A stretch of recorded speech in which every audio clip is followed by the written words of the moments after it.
Frustration एक बहुत ही common emotional response है जो हम हर कोई महसूस करते हैं। आपने कभी ना कभी अपनी लाइफ में फ्रस्ट्रेशन को महसूस किया होगा और चांसेस ये भी है कि आने वाले समय में आप फ्रस्ट्रेट हो सकते हैं। तो ऐसा हम क्या करें जिससे कि हम अपने फ्रस्ट्रेशन को मैनेज कर पाए, इसे ओवरकम कर पाए। इसे जानने से पहले हमें इसकी इंपॉर्टेंस को समझना जरूरी है कि क्यों हमें फ्रस्ट्रेशन को ओवरकम करना है, क्यों इसे मैनेज करना है। यदि हम फ्रस्ट्रेशन को मैनेज नहीं करते तो ये हमें एक एक्सट्रीम गुस्से में लेके जा सकता है, बहुत ही ज्यादा एंग्री हमको महसूस करवा सकता है, जिसके कारण से हम रिएक्ट कर सकते हैं अपने चाहने वालों के साथ और अपने आसपास भी। दूसरा, ये हमें स्ट्रेस में लेके जा सकता है और तीसरा, ये हमें डिप्रेस्ड भी कर सकता है। तो बहुत जरूरी है कि हम अपने फ्रस्ट्रेशन को उसी लेवल पे डील करें जहां पे वो क्रिएट किया जा रहा है। तो इस वीडियो में मैं आपके साथ अपना एक पर्सनल एक्सपीरियंस शेयर करने वाला हूं, जिससे कि आपको बहुत ज्यादा अंडरस्टैंडिंग मिलेगी, समझ मिलेगी कि किस तरह से आप इसको ओवरकम करें। और वीडियो के एंड में मैं आपको एनएलपी के थ्रू, जी हाँ, न्यूरो लिंग्विस्टिक प्रोग्रामिंग, माइंड का एक बेहतरीन साइंस, इसके जरिए कुछ टूल्स, कुछ टेक्निक्स आपके साथ शेयर करने वाला हूं, जिससे कि आप अपने फ्रस्ट्रेशन को मैनेज कर पाए। तो आइए शुरुआत करते हैं। नमस्ते, मेरा नाम अनिल चौधरी है। मैं एक माइंड प्रोग्रामर और लाइफ कोच हूं। दोस्तों, आज हमको फ्रस्ट्रेशन की इंपॉर्टेंस को इसलिए बहुत गौर से समझना है क्योंकि ये क्या करता है कि धीरे धीरे हमारे अंदर इरिटेशन पैदा करता है, फिर हम उससे गुस्सा में आते हैं, हमारे अंदर एंगर आता है और फिर हम रिएक्टिव होते हैं। और रिएक्शन जब शुरू होता है तो फिर ये देखता नहीं कि कहाँ वो रिएक्ट कर रहा है। कभी परिवार में, कभी रोड पे, कभी ऑफिस में हम फ्रस्ट्रेशन को डील नहीं कर पाते। इसके कारण से ये सारी चीजें हमारे आसपास जाके हर चीज को खराब करती है। बिल्कुल ऐसा ही कुछ चीजें मेरे साथ कुछ समय पहले हो रहा था। एक दिन क्या हुआ था कि मैं अपनी वाइफ के साथ मार्केट गया था और मार्केट में मैंने अपने टू व्हीलर को पार्क किया और मैं एक शॉप के सामने खड़ा था। तो उसी समय मैं एक पर्सन को नोटिस करता हूँ जो मेरे टू व्हीलर के सामने आता है और आते ही वो मेरे टू व्हीलर को छेड़ना शुरू कर देता, कुछ चीजें दबाने लगता है, फिर एक्सकलेटर जो रेस है उसको ऐसे ऐसे घुमा रहा है खड़े होके।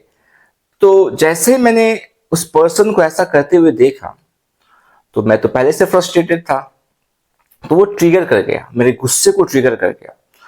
तो मैं डायरेक्टली उस पर्सन के पास आया और बहुत ही रूड होके, बहुत ही गुस्से में मैंने उससे कहा कि आपकी हिम्मत कैसे हुई मेरे टू व्हीलर को छूने की और इस तरह से छेड़ने की।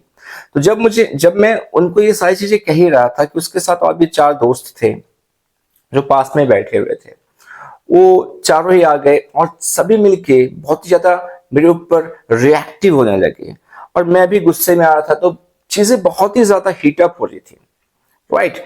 तो सिचुएशन ऐसा हो चुका था कि अब हाथापाई तक चीजें पहुंच चुकी थी। उसी बीच भी मेरी वाइफ आती है और चीजों को संभालने की कोशिश करती है, समझाती है। जब ये चीजें हो रही थी तो उसमें से एक लड़का मुझे कहता है कि आप इसी चीज को आराम से भी कह सकते थे, जो कि बिल्कुल सही था। गलती मेरी थी क्योंकि मैंने ओवर रिएक्ट किया था और इसका एहसास हो चुका था मुझे जब मैंने रिएक्शन किया था। तो हमें एहसास होता है हम जब गलत करते हैं, पर हर इंसान के अंदर ईगो होता है, मेरे अंदर भी ईगो था। तो मेरा ईगो मुझे माफी मांगने के लिए, अपनी गलती को एक्सेप्ट करने के लिए रोक रहा था। तो मैं अपने ईगो को सेटिस्फाई करने के लिए क्या कर रहा था, मैं शो कर रहा था कि मैं सही हूं और अपने गुस्से के लेवल को और हाई कर रहा था। पर मेरी वाइफ उनको भी समझा रही थी, मुझे भी समझा रही थी। और तो उन लड़कों ने मेरी वाइफ को कहा कि अपने पति को पहले समझाओ, वो ज्यादा ही रिएक्टिव हो रहे हैं। एंड देन चीजें काम डाउन हुई और मैं घर वापस आया। जब मैं घर वापस आया तो मैं पूरे इवेंट को जस्ट सोच रहा था कि हुआ क्या, कैसे हुआ।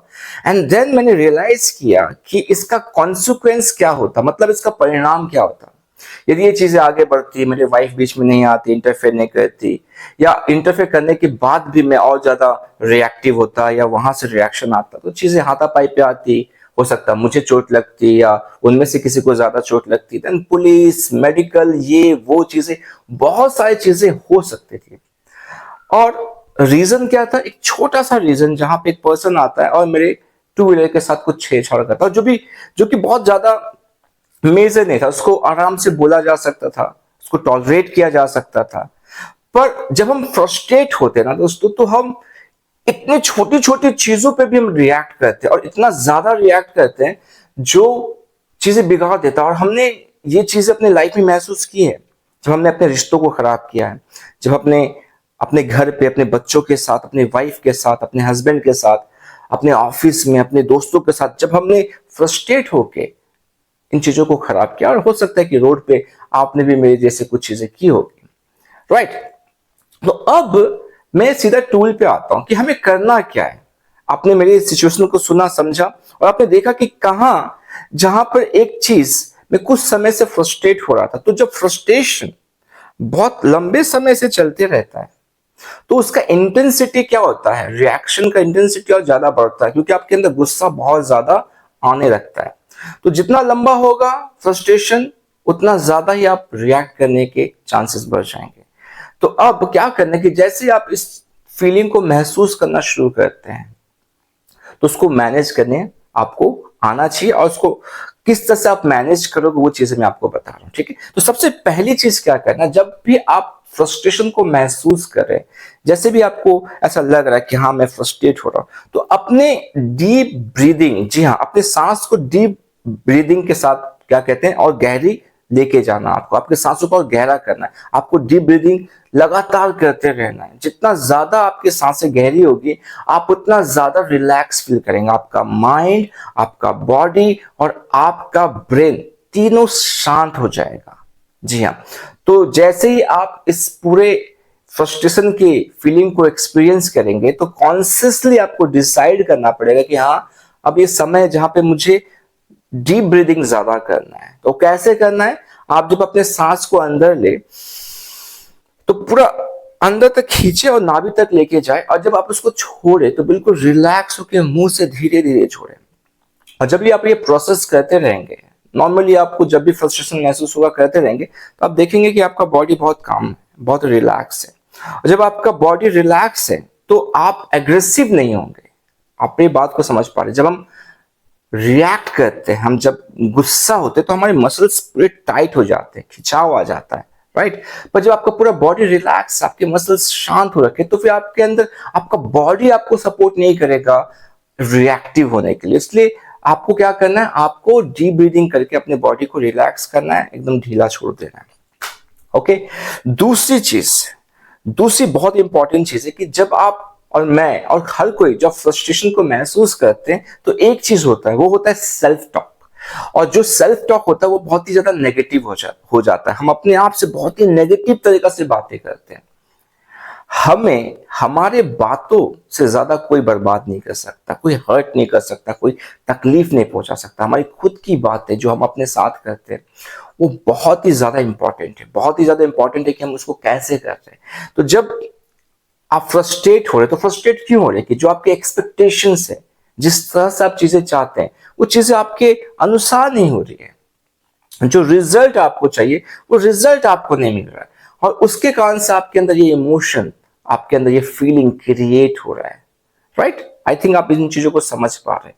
तो करना क्या है, अपने सेल्फ टॉक को आपको बेहतर बनाना है। नॉर्मली हम इस तरह की बातें करते हैं अपने आप से कि क्यों ऐसा हो रहा है, क्यों मेरे साथ ही ऐसा हो रहा है, कब तक मैं अपना एफर्ट लगाते जाऊं, कब तक ये सारी चीजें मैं करता जाऊं, और रिजल्ट क्यों नहीं मिल रहा मुझे जैसा मैं चाहता हूं, और मुझे कोई समझ क्यों नहीं रहा है, कोई मुझे नहीं समझता, मैं बिल्कुल अकेला हूं। और इस तरह की सारी बातें हमारे अंदर जब चलती रहती लगातार, तो ये हमारे इस फीलिंग को और ज्यादा डिस्टर्ब कर देती है। आई थिंक आप चीजों को रिलेट कर पा रहे हैं, राइट। तो करना क्या है सेल्फ टॉक में, सेल्फ टॉक जब आपके साथ हो रहा है ना, उस समय एक प्री सपोजिशन आपको अपने साथ कहना है। प्री सपोजिशन का मतलब होता है कुछ गाइडेड बिलीफ्स, राइट। तो एनएलपी क्या करता है, हमें कुछ गाइडेड बिलीव्स देता है, कुछ ऐसे विश्वास देता है। यदि आप उसको सच मानते हो, तो आपकी लाइफ में वो बहुत ही ज्यादा पावरफुल तरीके से काम करता है। तो एक प्री सपोजिशन है, whatever happens happens for a purpose, मतलब जो भी कुछ होता है वो एक मकसद के लिए होता है, एक कारण के लिए होता है, और वो हमारे लिए बेहतर होता है।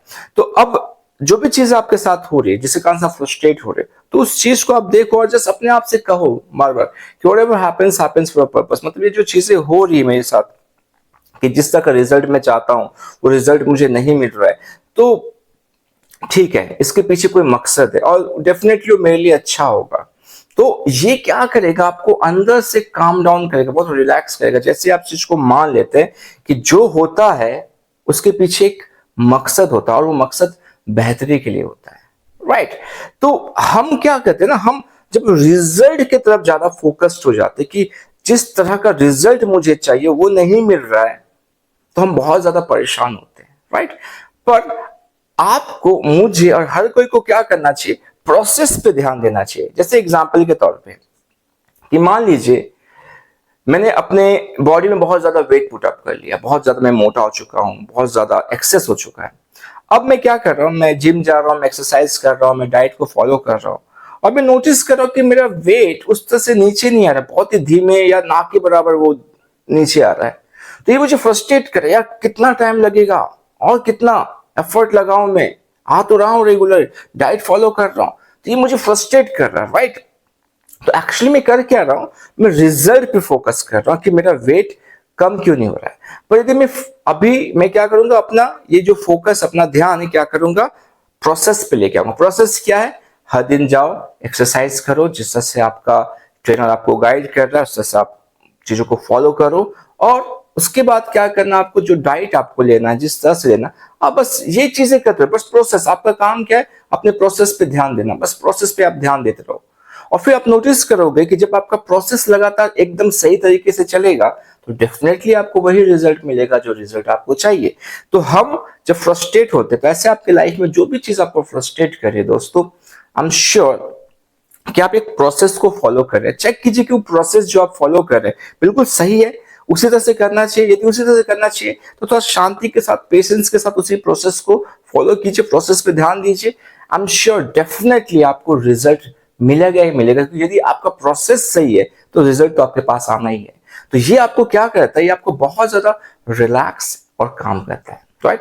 तो दूसरी चीज हो गई। तीसरी चीज क्या है कि आपको क्या करना ना, आपके लाइफ में ऐसे डेफिनेटली इवेंट्स होंगे, ऐसे मेमोरीज होंगे जहां पे आप बहुत खुश थे, एक्साइटेड थे, आपने बहुत ज्यादा कॉन्फिडेंस को महसूस किया था। तो आपको क्या करना है, वैसे 3-4 मेमोरीज आपको चुन लेने, कुछ ऐसे इवेंट्स। अपने आंखों को बंद करके अपने आंखों को खोल सकते, जैसा भी आपको सही लगे, जिससे आप ज्यादा कनेक्ट कर पाए वो करके आप अपने उस मेमोरी तक पहुंचना आपको, ठीक है। तो आपने अपने आंखों को बंद कर लिया, करके आप उस समय जो भी चीज आपने किया था, ठीक है, तो उसको रिलीव करना, फिर से जीना है, देखना है उन चीजों को जो आपने देखा था, सुनना है उन चीजों को जो आपने सुना था, और महसूस करना है एक चीज को। तो जब वो पूरे इवेंट में आप हो, पूरी तरह से आप महसूस कर रहे हो, राइट, तो उस समय एंकरिंग का प्रोसेस करना। एंकरिंग पे मैंने पूरा डिटेल वीडियो बना रखा है, आप मेरे प्लेलिस्ट में जाके चेक कर सकते हैं कि किस तरह से एंकरिंग जो टेक्निक है उसको हम क्रिएट कर सकते हैं, किस तरह से अपने हम बॉडी में एक एंकर फिक्स कर सकते हैं। तो जैसे ही आप उस इमोशन के एकदम पीक पे जाते हैं, मतलब बहुत अच्छा महसूस कर रहे हैं, बहुत रिलैक्स, बहुत ही कॉन्फिडेंट, बहुत ही खुश महसूस कर रहे हैं, तो बॉडी का एक ऐसा पार्ट आप टच कीजिए जिसको आप रेगुलर टच नहीं करते। जैसे कि इन चीजों को टच नहीं करने, क्योंकि यहाँ पे आपका हाथ रेगुलर जाता है, यहाँ कर लीजिए, यहाँ कर लीजिए। तो एक मान लीजिए आप यहाँ पर टच कर रहे हो, तो उस प्रेशर को आपको क्या करना, याद रखना है, उस जगह को और उस प्रेशर को आपको याद रखना जहां पे आपने उसको टच किया है। तो मान लीजिए बहुत ही खुशी के पिकअप में, एकदम पूरा एकदम पीक में, तो वहां पर आके क्या करना, आपको उसको टच कर लेना, ठीक है। तो ये जो फीलिंग है जो आप पूरे बॉडी में महसूस करे, वो यहाँ पर आके रुक जाएगा, एंकर्ड हो जाएगा। तो ऐसे ही अलग अलग और 3-4 मेमोरीज के साथ उसी जगह पे क्या करना, आपको ये प्रोसेस करना है। और फिर आप टेस्ट करके देखेंगे कि जैसे आप उस जगह को आप टच करोगे ना, तो आपके अंदर वो सारे इमोशंस आने शुरू हो जाएंगे। तो आप ये एंकरिंग का प्रोसेस कर सकते हैं। और यदि आप ये नहीं कर पा रहे, मैंने गाइड किया उस वीडियो में, आप उसको देख के कर सकते हैं। यदि उसके बाद भी नहीं हो रहा है तो कोई प्रॉब्लम नहीं है, आप एंकरिंग नहीं कर पाए तो कोई दिक्कत नहीं है। पर आप उस तरह के जो मेमोरीज हैं, जो इवेंट, उसको बार बार विजिट कीजिए। तो ये क्या करेगा, ऑटोमेटिकली आपके न्यूरॉन्स को कनेक्ट कर देगा आपके उन अच्छे यादों के साथ।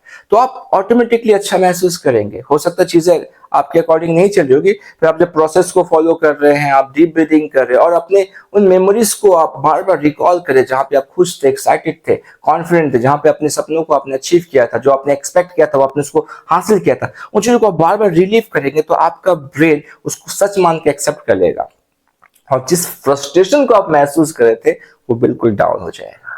ये वर्क करेगा दोस्तों।